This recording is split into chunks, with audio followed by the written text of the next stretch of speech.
It's plain and simple why the Cavaliers moved on from Tyronn Lue. He ain't want to be there.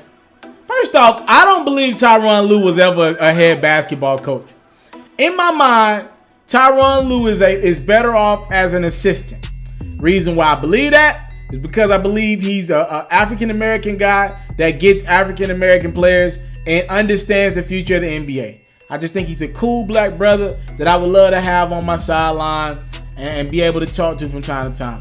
In regards to being a head coach, I just don't think he's built for that. Now, I have to be fair to Tyronn Lue. Over the last 3.5 years, he took over David Blatt's job midway through his first season. To be fair to Tyronn Lue, he went to four straight NBA finals, excuse me. You got to give a brother credit for that. All right? He's paid his dues. He's been around the league. He's been on the Celtics roster, their coaching staff, the Clippers coaching staff as well. He's paid his dues, right?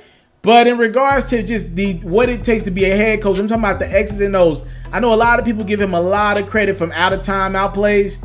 I ain't gonna lie, bro. If you go back and look at a lot of the Cavaliers' successful out of timeout plays, a lot of it was throwing it inbound to LeBron James and letting him come up with a miraculous shot or make a miraculous pass. All right, maybe every now and then he came up with something pretty clever. I don't think it was all that.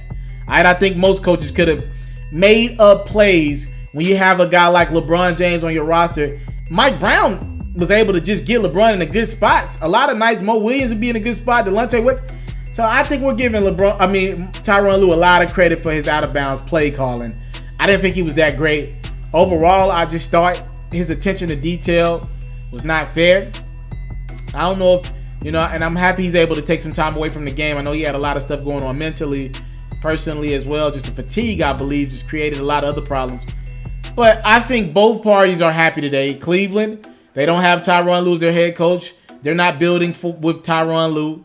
And Tyronn Lue woke up today, I'm sure, happy as heck that he's not the head coach of that awful basketball team. When they fired him, they were winless. They got one win now, but they're awful.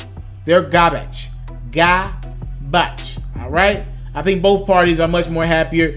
They can cover this story up by pretty much saying Tyronn Lue was still thinking about championships in his mind, and it was tough to get Tyronn Lue to go to coaching a bad team when he's been thinking championship for the last.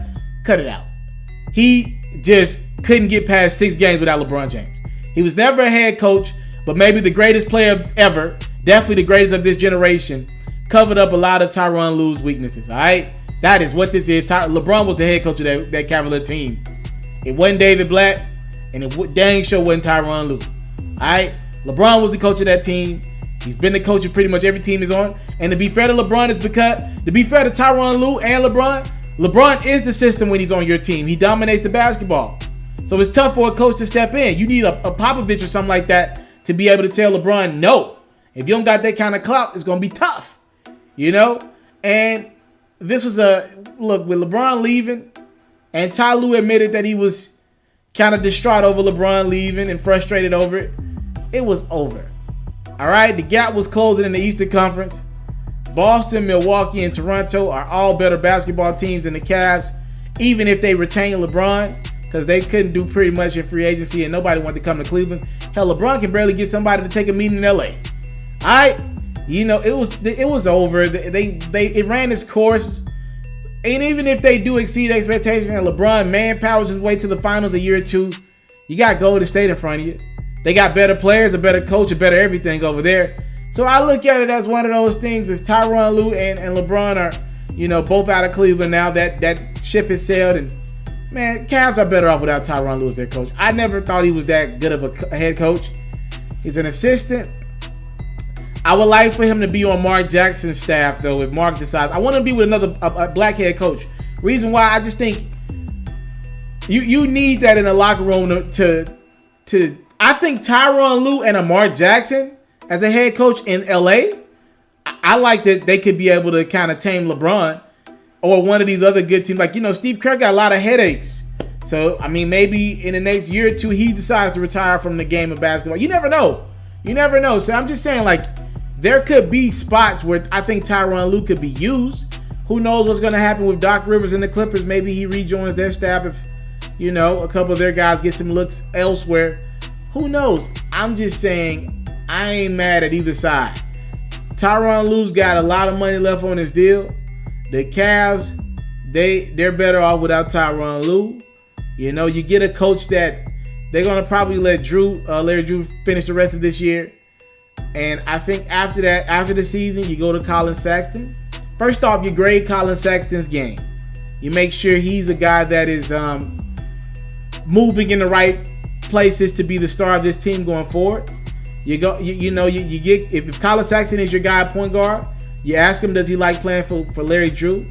If he does, maybe you retain Larry Drew. If he doesn't love him, you go get a new coach that Colin Sexton can grow with. You go trade Kevin Love maybe in February or this offseason, and you get picks and you rebuild this thing like you only know how. When you lose, anytime the Cavs don't have LeBron, they're awful. All right?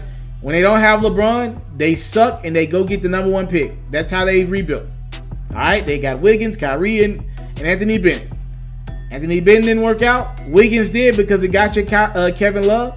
And Kyrie did work out, but you lost Kyrie. You got 1 championship to show for it. You had like 8 top 10 picks in the last decade and some change. You had 4 number 1 picks in the last 15 years. 5 you want me to include LeBron. You can look at this bittersweet, but I know for one thing for certain, 2 things for sure, Tyronn Lue was not your guy moving forward.